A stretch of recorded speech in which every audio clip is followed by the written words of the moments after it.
আসসালামু আলাইকুম রহমতুল্লাহ। এটিএন বাংলার সুপ্রিয় দর্শক, বাংলাদেশ থ্যালাসেমিয়া সমিতি নিবেদিত স্বাস্থ্য ও সুন্নাহ প্রোগ্রামে আপনাদের স্বাগত জানাচ্ছি।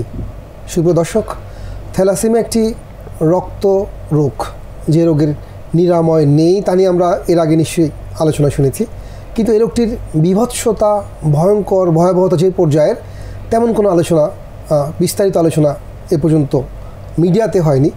বাংলাদেশ থ্যালাসেমিয়া সমিতি তাদের উদ্যোগে এই রামাদানে আমাদেরকে এ ব্যাপারে আরও তথ্য সরবরাহ করবার জন্য, সচেতন হওয়ার জন্য এবং প্রতিরোধে কী করণীয় তা বিস্তৃতভাবে জানাবার জন্য আয়োজন করেছে। এই আয়োজনে কথা বলবার জন্য আমরা স্বাগত জানিয়েছি বাংলাদেশের প্রথিতযশ আলেমে দ্বীন, খ্যাতিমান গণমাধ্যম ব্যক্তিত্ব শায়েখ শাহ ওয়ালিউল্লাহ। আসসালামু আলাইকুম ওয়া রাহমাতুল্লাহি ওয়া বারাকাতুহু। ওয়ালাইকুম আসসালাম ওয়া রাহমাতুল্লাহি ওয়া বারাকাতুহু। শায়েখ, আপনাকে স্বাগতম। বারাকাল্লাহু ফিকুম। সুপ্রিয় দর্শক, যেহেতু এটি একটি রক্ত রোগ এবং রক্ত বিষয়ক রোগ, আমরা এমন একজনকে আমন্ত্রণ জানিয়েছি, যিনি নিয়েই কাজ করেছেন। ঢাকা মেডিকেল কলেজ হাসপাতালের সাবেক অধ্যাপক ডক্টর এম এ খান, যিনি কাজ করেন রক্তরোগ বিশেষজ্ঞ এবং বোন ম্যারো ট্রান্সপ্লান্ট ফিজিশিয়ান হিসাবে। রয়েছেন ডাক্তার এম এ খান। আসসালামু আলাইকুম ওয়া রাহমাতুল্লাহ। ওয়ালাইকুম আসসালাম ওয়া রাহমাতুল্লাহ। আপনাদের দুজনকেই স্বাগত জানাচ্ছি বংশগত রক্তরোগ এই বিষয়ক আলোচনায়। যদিও সুপ্রিয় দর্শক, আমাদের আলোচনাটি স্বাস্থ্য সুন্নাহ সম্পর্কে, আমরা ভীষণ প্রাসঙ্গিকভাবেই আলোচনা করব, কারণ আল্লাহ রাব্বুল আলামিন এবং তার রাসূল আমাদেরকে যে আদর্শ দিয়েছেন, যে বিধান দিয়েছেন, যে আহকাম দিয়েছেন, ইভেন আমরা যে সাওম পালন করছি, তার একটা অন্তর্নিহিত তাৎপর্য হলো আমরা যেন সুস্থতার সাথে জীবনযাপন করতে পারি, সবল মুসলিম হিসাবে ইবাদতে, আমলে, কিয়ামে, কিরাতে সব জায়গাতে ভূমিকা পালন করতে পারি। আমরা শুরুতে যেতে চাই আমাদের আজকের অতিথি অধ্যাপক ডাক্তার এম এ খান, আপনার কাছে। আমরা জানি যে বংশগত রক্তরোগ অনেক রকমের রয়েছে, হয়ে থাকে। আমরা যদি থ্যালাসেমিয়া নিয়ে কথা বলবো, শুরুতে একটু আপনার কাছে জানতে চাইবো যে বংশগত রক্ত রোগগুলো কী, মানে কীভাবে কাজ করে বা কীভাবে আক্রান্ত হয়, এর প্রভাব কী রকম হয়ে থাকে। প্রথমে তো আমরা বলি থ্যালাসেমিয়া বলতে আমরা কী বুঝি। থ্যালাসেমিয়া হলো এক ধরনের রক্তরোগ। থ্যালাসেমিয়া কথাটা একটা গ্রিক শব্দ, এখানে বোঝায় যে রক্তের সাগর। এইসব রোগে রক্তই একটা দেওয়াটাই একটা চিকিৎসা। এটা সাধারণত বংশগতভাবে বাবা মা থেকেই বাচ্চারা পেয়ে থাকে এবং এখানে রক্ত তৈরির হার কমে যায়, কারণ রক্তের যে হিমোগ্লোবিন রয়েছে এটা ত্রুটিপূর্ণভাবে তৈরি হয়, যে কারণে রক্তকণিকা, যেটা শ্বেত রক্তকণিকা বা আরবিসি যেটাকে বলি, এটা সময়ের আগেই ভেঙে যায়, যে কারণে একটা শিশু জন্মের পর থেকে 1 বছর বয়স থেকে সে রক্তশূন্যতায় ভুগতে থাকে এবং মারাত্মক থ্যালাসেমিয়া হতে থাকে, রক্ত দিয়েই চিকিৎসা করতে হয়। একটা বিষয়টা জানতে চাই, আপনি বলছেন যে সময়ের আগে শ্বেতকণিকা ভেঙে যায়, শ্বেতকণিকা ভেঙে যাওয়ার স্বাভাবিক সময়টা কেমন? আচ্ছা, সাধারণত একটা রক্তকণিকা তৈরি হওয়ার পর থেকে আমাদের ব্লাডের মধ্যে 120 দিন সে বেঁচে থাকে, অর্থাৎ অক্সিজেন ক্যারি করে আমাদের শরীর সর্বাঙ্গে পৌঁছে দেয়। কিন্তু এই থ্যালাসেমিয়ার ক্ষেত্রে দেখা গিয়েছে এটা সাধারণত 20 দিন 30 দিনের মাথায় এটা ভেঙে যায়। তাহলে এই যে রক্ত তৈরি এবং উৎপাদন এবং বিন্যাস ঠিকমতো হচ্ছে না, যে কারণে রক্তশূন্যতা হয়ে থাকে, গ্যাপ তৈরি হয়ে যায়, বড় একটা গ্যাপ। যেমন একটা প্রশ্ন উঠেছে যে এটা কেনই বা কীভাবে এই থ্যালাসেমিয়া সৃষ্টি হয় বা কারণটা কি। আমাদের শরীরে যে বৈশিষ্ট্যগুলো রয়েছে তার প্রত্যেকটা জন্য, আমি যেমন বলেছি এটা জেনেটিক বা বংশগত, প্রত্যেকটা চরিত্রের জন্য শরীরে একটা 2টা জিনের প্রয়োজন হয় এবং জিন এটা নিয়ন্ত্রণ করে থাকে। যদি একটা জিন আসে বাবা থেকে, একটা আসে মার থেকে। আমাদের থ্যালাসেমিয়াতে সাধারণত কী হয়, হেমগ্লোবিন, এখানে 2টা জিনিস রয়েছে, একটা হেম আর একটা গ্লোবিন। গ্লোবিন হলো একটা প্রোটিন। এই প্রোটিনটা তৈরি করার জন্য 2টো জিন দায়ী। এই 2টা জিনের মধ্যে যদি একটা ডিফেক্টিভ হয়, তখন থ্যালাসেমিয়া বাহক হবে বা ক্যারিয়ার হবে, তার কারণ আংশিকভাবে হেমোগ্লোবিন তৈরি হবে। আর যদি দেখা যায় 2টো জিনই তার ডিফেক্টিভ, অর্থাৎ মিউটেশন হয়ে গিয়েছে, তখন তার হেমোগ্লোবিন তৈরির হার অনেক কমে যাবে, যে কারণে হেমোগ্লোবিন মারাত্মকভাবে কমে যাবে এবং তার থ্যালাসেমিয়া মেজর বা এই বলে থাকি। এই কথাগুলো পরে আসবো। এইটাই হলো মূলত থ্যালাসেমিয়ার কীভাবে তৈরি বা এর সৃষ্টির রূপ। কিন্তু আমরা একটা জিনিস জানতে চাই ডক্টর, সেটা হলো এই যে থ্যালাসেমিয়া হলো, এটা কয় ধরনের বা কী ধরনের হতে পারে? সবগুলি কি একই ক্লাসের? না, থ্যালাসেমিয়া যেমন বললাম 2 ধরনের গ্লোবিন রয়েছে। গ্লোবিন হতো প্রোটিন, একটা হেমোগ্লোবিনের মধ্যে, এর মধ্যে একটা হলো আলফা, একটা হলো বিটা। এই দুইটার জিন আলাদা আলাদা ক্রোমোজোমের মধ্যে থাকে। এই যদি এই জিনগুলো আলাদাভাবে নিয়ন্ত্রিত হয়, যাদের ডিফেক্ট আলফা থ্যালাসেমিয়ার মধ্যে সেটাকে আলফা থ্যালাসেমিয়া বলি, আর যাদের বিটা গ্লোবিনের মধ্যে ডিফেক্ট তাকে বিটা থ্যালাসেমিয়া বলি। দুই ধরনের কিন্তু দুই ধরনের থ্যালাসেমিয়া হয়ে থাকে। যে অনেক ধন্যবাদ। আমরা আরেকটু যদি জানতে পারি আপনার মাধ্যমে, সেটা হলো আমরা কি কি উপসর্গের মাধ্যমে বুঝতে পারবো যে একজন লোক থ্যালাসেমিয়া রোগে আক্রান্ত হয়েছে বা একটা শিশু থ্যালাসেমিয়া নিয়ে পৃথিবীতে আসছে? উপসর্গগুলো কি হয়ে থাকে? থ্যালাসেমিয়া যেমন আমি বলেছি এটা প্রকারভেদ রয়েছে। থ্যালাসেমিয়া মেজর হলো মারাত্মক ধরনের রোগ, যেটা রক্তশূন্যতা 3-4-এর মধ্যে নেমে আসে হয়ে থাকে। এদের তো আসলে জন্মের 6 মাস বা 1 বছর বয়স থেকেই রক্তশূন্যতা নিয়ে আসে, ওটা ফ্যাকাশে নিয়ে আসবে। বাবা মা খুব উদ্বিগ্ন হয়ে যায়, ছেলেটা খাওয়া দাওয়া করবে না শিশু, তারপরে তাকে চোখ হলুদ বর্ণ হয়, জন্ডিসের ভাব দেখা দেবে, এবং যত বয়স যাবে দেখা যাচ্ছে সে গ্রোথটা ভালো হচ্ছে না, তার পেটটা বড় হয়ে যাচ্ছে, অর্থাৎ স্পৃহাটা বড় হয়ে যাচ্ছে। তারপর জন্ডিস না, কিন্তু জন্ডিসের মতো। জি জি জি, আমরা জন্ডিস বলতে যেটা বুঝি লিভারের সমস্যা, এবং এটা অনেকে ভুল করে, কিন্তু আসলে রক্তকণিকা বেশি ভাঙার জন্য বিলিরুবিনটা বেশি তৈরি হয় এবং চোখটা একটু হলুদ বর্ণ হতে পারে, প্রস্রাবটা একটু ডার্ক কালারের হতে পারে। এমনকি সে যখন আরেকটু বড় হবে তখন দেখা যাবে তার বনি একটা চেঞ্জ হয়, তার চেহারাটার মধ্যে এটা মঙ্গোলিয়ান ফেসিস, যে চোয়ালগুলো একটু বড় হচ্ছে, ম্যাক্সিলারি বোনগুলা, মাথার বোনগুলা একটু বড় হয়ে যাচ্ছে, প্রমিনেন্ট হচ্ছে। তো এই সমস্যাগুলো নিয়ে সে আমাদের কাছে সাধারণত আসে থাকে। অনেক ধন্যবাদ ডক্টর। আমাদের সাথে সুপ্রিয় দর্শক রয়েছেন প্রথিতযশ আলিমের শায়েখ ওয়ালিউল্লাহ। আমরা একটু তার কাছে যেতে চাই। আমরা শায়েখ ডক্টরের কাছে শুনলাম যে থ্যালাসেমিয়া একটা জন্মগত রক্তরোগ, এবং এটাও শুনলাম যে এটার বহুবিধ কারণে হয়ে থাকে। উপসর্গগুলো আমরা জানলাম। আপনার কাছে জানতে চাই, আল কোরআন এবং আল হাদিস এরকম বংশগত কোন রোগের ব্যাপারে বক্তব্য দিয়েছে কিনা, দিয়ে থাকলে কি দিয়েছে? আলহামদুলিল্লাহ ওয়াসসালাতু ওয়াসসালামু আলা রাসূলিল্লাহ ওয়া বা'দ। দেখুন, আল কোরআন আল কারীমে আল্লাহ সুবহানাহু ওয়া তাআলা সব কিছু খুলে খুলে বলেছেন, তিবিয়ানান লিকুল্লি শাই। কোরআন আল কারীম মানুষের অসুস্থতাকে 2 ভাগে ভাগ করেছে। একটা হলো শারীরিক অসুস্থতা, আর একটা হলো মানসিক অসুস্থতা। এমনকি আল কোরআন আল কারীমের 24টি আয়াত আল কারীমাতে রব্বুল আলামিন অসুস্থতার প্রসঙ্গ বলেছেন। এর মধ্যে 13টি আয়াতে বলেছেন মানসিক অসুস্থতা, মনের সাথে রিলেটেড অসুস্থতার প্রসঙ্গগুলো বলেছেন 13টি আয়াতে, আর 11টি আয়াতে বলা হয়েছে দৈহিক অসুস্থতার প্রসঙ্গ। কিন্তু আপনি যে ডাইরেক্ট প্রশ্ন করেছেন যে এই যে আমাদের আজকের আলোচ্য থ্যালাসেমিয়া, এই অসুস্থতা যেটা জেনেটিক্যালি পিতা ক্যারিয়ার অথবা মাও ক্যারিয়ার, মা বাবা দুজন থেকে সন্তান পায়। দেখুন, নূহ আলাইহিস সালাম 71 নম্বর সূরা আল কোরআন আল কারীমে সাইয়েদনা নূহ আলাইহিস সালামের নামে তিনি আল্লাহ তাআলার কাছে দোয়া করেছেন। আল্লাহ কোরআন আল কারীমে তুলে ধরেছেন, তিনি বলছেন, রব্বি লা তাদার আলাল আরদি মিনাল কাফিরিনা দাইয়ারা ইন্নাকা ইন তাদারহুম ইউদিল্লু ইবাদাক ওয়ালা ইয়ালিদু ইল্লা ফাজিরান কাফারা। ও আল্লাহ তাআলা, পৃথিবীতে একটা সত্য স্বীকারকারীর ঘরও আস্ত ছেড়ে দিও না। নূহ আলাইহিস সালাম বদদুয়া করলেন, এবং তিনি কারণ ব্যাখ্যা করলেন। ব্যাপারটা এমন যেন আল্লাহকে বুঝিয়ে বলছেন, কিন্তু আল্লাহকে তো আর বুঝিয়ে বলা লাগে না, আমাদেরকে বোঝার জন্য। কি কারণে?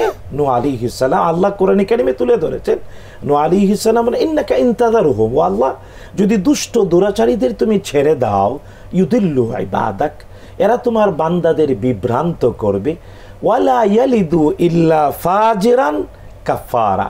এখানে ফাজির মানে শারীরিক অসুস্থ, যা দেহ দিয়ে অন্যায় হয়, ফুজুর।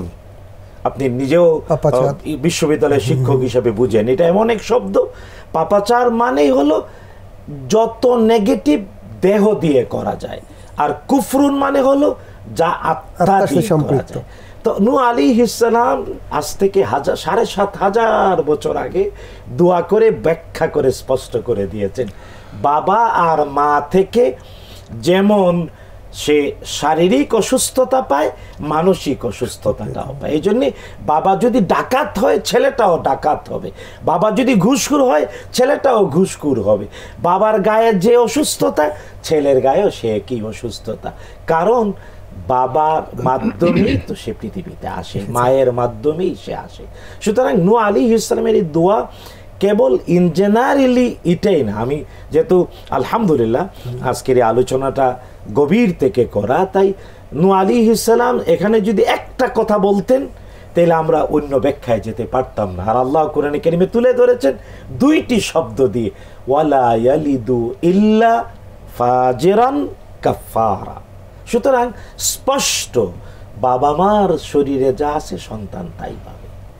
অনেক ধন্যবাদ। এবং এটা শারীরিকভাবে যেমন মানসিকভাবেও তেমন। অনেক ধন্যবাদ শেখ।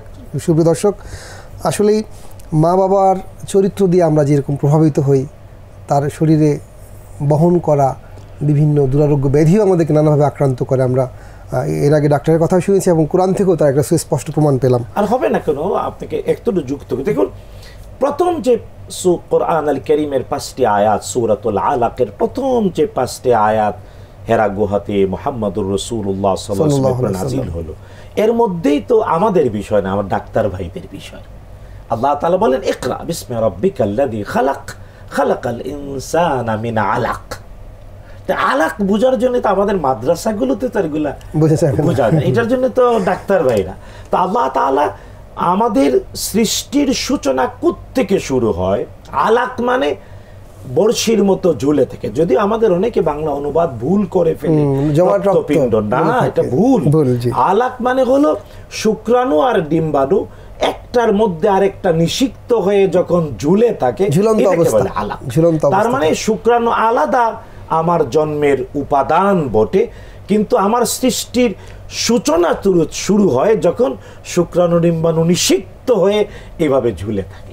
এটা তো আল্লাহ, এই জন্য কোরআন আল কারীমের প্রথম ওহীর মধ্যে সায়েন্সের কথা এবং মেডিকেল সায়েন্সের। সুবহানাল্লাহ, সুবহানাল্লাহ। ডক্টর, আপনার কাছে একটু জানতে চাই যে শায়খ আলোচনায় বলেছিলেন, আপনিও বলেছিলেন যে কেরিয়ারের একটা বিষয় বলেছিলেন, মানে এই থ্যালাসেমিয়া রোগের ক্ষেত্রে কেরিয়ার একটা ব্যাপার। আপনি বলছেন যে বাহক মা বা বাবা দুজন হতে পারে, এই ব্যাপারটি একটু আমাদেরকে বুঝিয়ে বলেন। কেরিয়ার ব্যাপারটি কি এবং আসলে কেরিয়ার কে হলে বা কিভাবে হলে থ্যালাসেমিয়া হতে পারে? হ্যাঁ, আমি আগেই বলেছি যে থ্যালাসেমিয়া রোগ হইতে গেলে বাবা এবং মা দুজনেই বাহক হতে হবে, মানে ওই বাহকদেরকে আমরা কেরিয়ার বলছি। আমরা যদি এই জন্য থ্যালাসেমিয়া প্রিভেনশনের জন্য আমরা বলে থাকি একজন বাহক আরেকজন বাহককে বিয়ে না করার জন্য।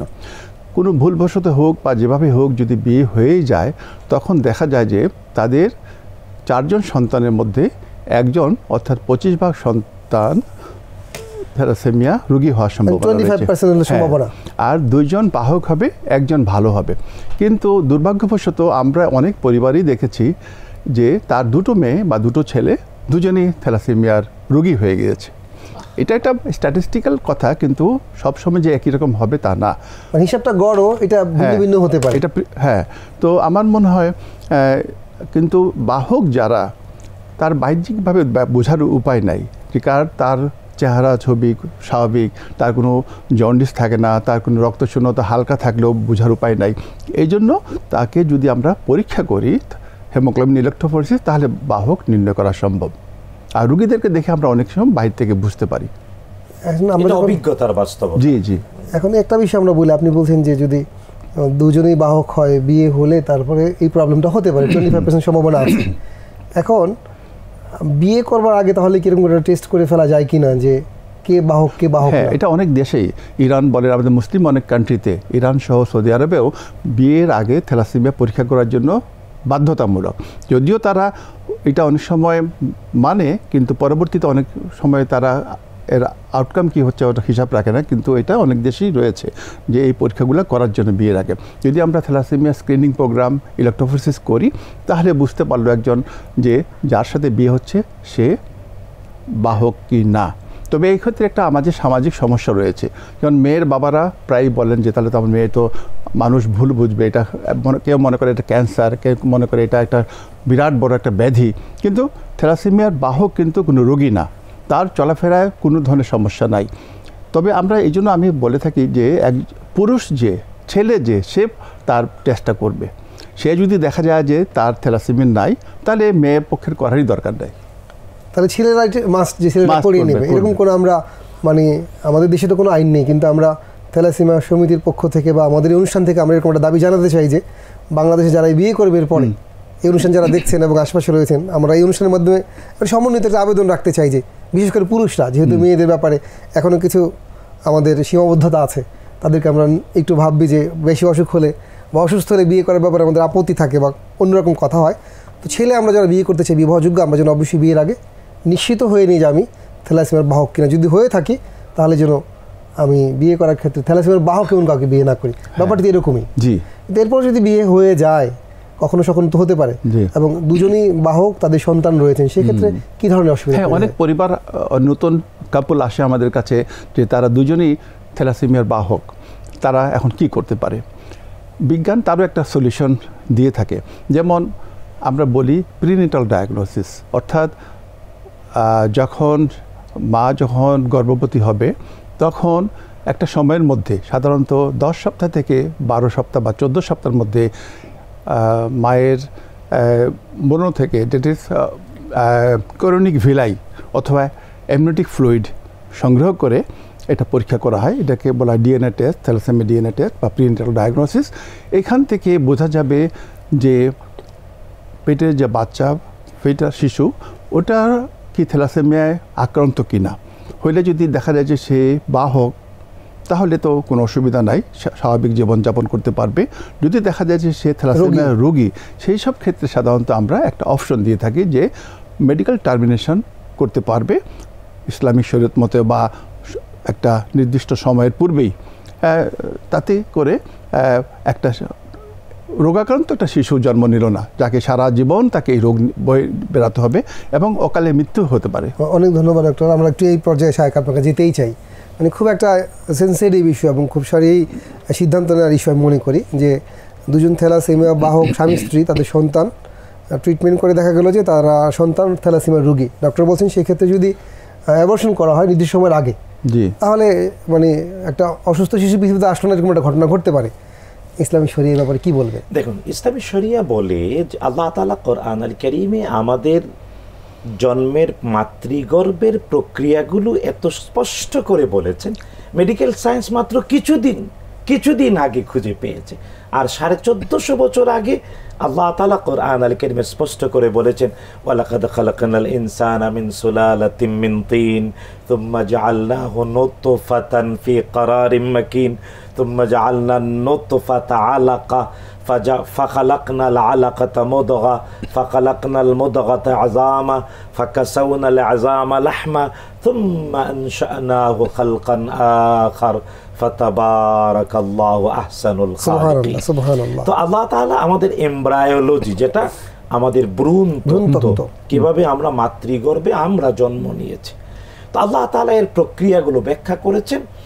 কারণ মাটির নির্যাস থেকে, কারণ ডাইরেক্ট মাটি থেকে আদম আলাইহিস সালাম, আর আদমের শরীর থেকে হাওয়া আলাইহিস সালাম, আর আমরা সবাই মাটির নির্যাস থেকে।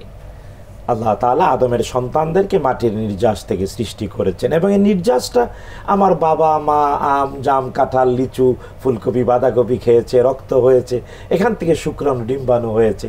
আর মা বাবার শুক্রাণু ডিম্বাণু যখন নিষিক্ত হয়েছে মাতৃগর্ভে, তখন থেকে জন্মের প্রক্রিয়া শুরু হয়েছে। আর জন্মের প্রক্রিয়ার প্রথম ধাপ হলো আলাক, এবং আলাক হতে 40 দিন সময় নেয়। তারপরে দ্বিতীয় 40 দিনে এটা একটু একটা বস্তু পিণ্ডর আকার ধারণ করে, তারপর তৃতীয় 40 যখন পৌঁছায়, 120 দিন, তখন রাসূলুল্লাহ সাল্লাল্লাহু আলাইহি ওয়াসাল্লাম বলেছেন প্রাণ দেয়া। 140 দিন পরে, 120 দিন পরে 120 দিন যেদিন পূর্ণ হবে, মাতৃগর্ভে বাবার শুক্রাণু মায়ের ডিম্বাণু নিষিক্ত হয়ে 2টা ধাপ 40 দিনে অতিক্রম করে থার্ড ধাপ 40 দিনের যখন সূচনা হয়, তখন প্রাণ দেন ফেরেশতা। এর আগে যদি এই পরীক্ষাটা করা হয়, ডাক্তার ভাই বলেছেন রাইটলি, যদি 120 দিন শুক্রাণু ডিম্বাণু নিষিক্ত হওয়ার আলাক থেকে নিয়ে 120 দিনের আগে যদি করা হয়, প্রাণ আসার আগে যদি করা হয়, তাহলে অপরাধ নাই। কিন্তু প্রাণ চলে আসার পরে কিচ্ছু করা যাবে না, কারণ প্রাণ চলে আসার পরে ওর খাওয়ার ব্যবস্থা মায়ের পেটের ভিতরে আল্লাহ করেন। এটা আমরা পৃথিবীর কেউ করে না। মাতৃগর্ভে কি খেয়ে বড় হবে দেহটা আল্লাহ ব্যবস্থা করেন। তাই দুনিয়াতে আসবে, তাকে তখন সেবা করাটা আমাদের দায়। তার মৃত্যুর ব্যাপারটা আল্লাহর হাতে, কিন্তু দেহে প্রাণ আসার পরে কিছু করা যাবে না, তাহলে অপরাধ হবে, মানব হত্যা। এই জন্য আমরা আমাদের যারা আসেন আমাদের কাছে তাদেরকে বলে থাকি যে সময় নষ্ট না করে যথাসম্ভব দ্রুত টাইমের মধ্যে যাতে তারা এই পরীক্ষাগুলো করে সিদ্ধান্ত নেন।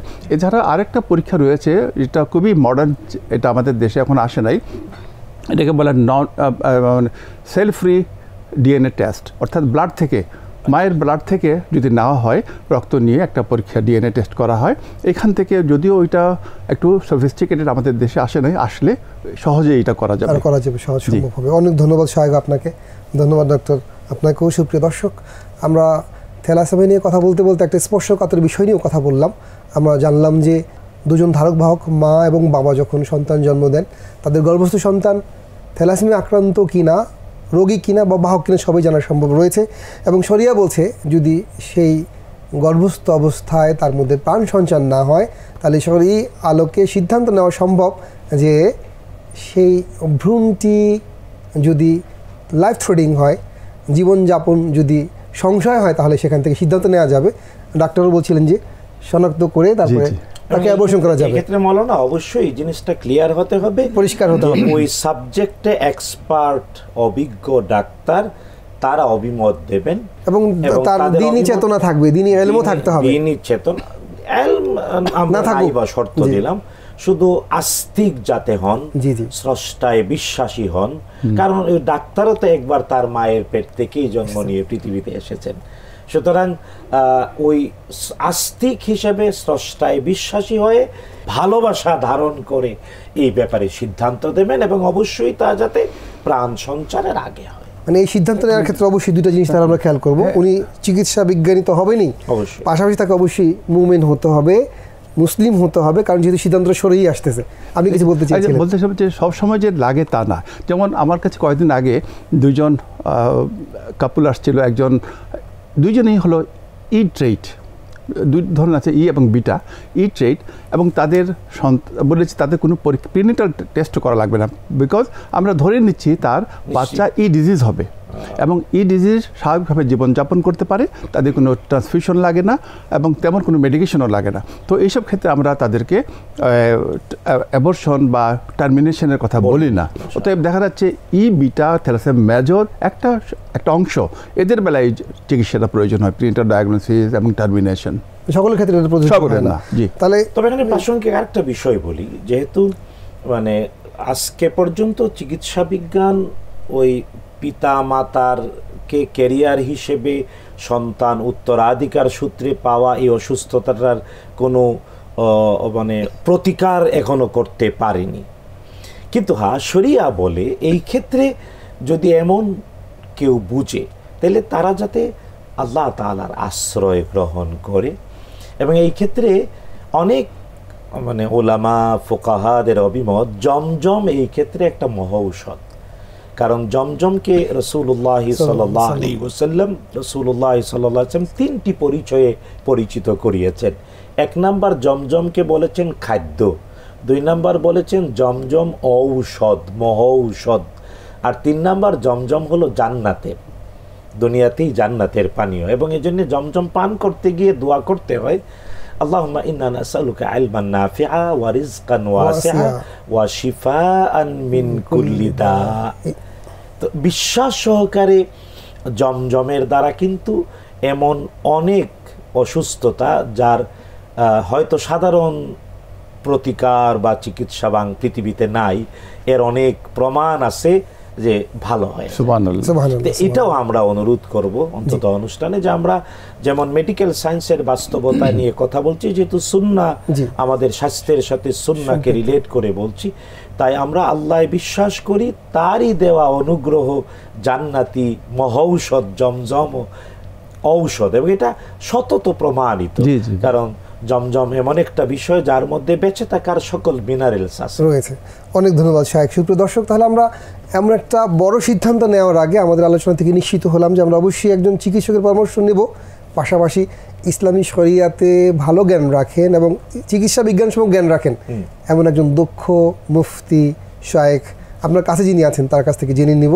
তা না হলে আমাদের সিদ্ধান্ত ভুল হয়ে গেলে আমাদের সন্তান হত্যার পাপে কিন্তু আমরা দোষী সাব্যস্ত হব। কাজে সিদ্ধান্ত নেওয়ার আগে সব বিষয়গুলো জেনে নিয়ে যদি আমরা করি, আলহামদুলিল্লাহ ভালো হতে পারে, আল্লাহর রহমতে ভালো হয়ে যেতে পারে আমরা যদি ভরসা করি। এই রামাদান আমাদেরকে আল্লাহর উপর আরও বেশি ভরসা করবার তৌফিক দিক। আর আল্লাহ রাব্বুল আলামিন আমাদেরকে চিকিৎসা নেওয়ার কথা বলেছেন, রাসূল চিকিৎসা নেওয়ার কথা বলেছেন, সেক্ষেত্রে আমরা যেন অবহেলা না করি, সাবধান হই। ইসলামে সাবধান হওয়ার ক্ষেত্রে কোনো বাড়াবাড়ি বা অসুবিধা নেই। আল্লাহ রাব্বুল আলামিন আমাদেরকে সব কিছু বুঝে জেনে আমল করবার তৌফিক দান করুক। শেষ করছি। ওয়াসসালামু আলাইকুম ওয়া রাহমাতুল্লাহি ওয়া বারাকাতুহু।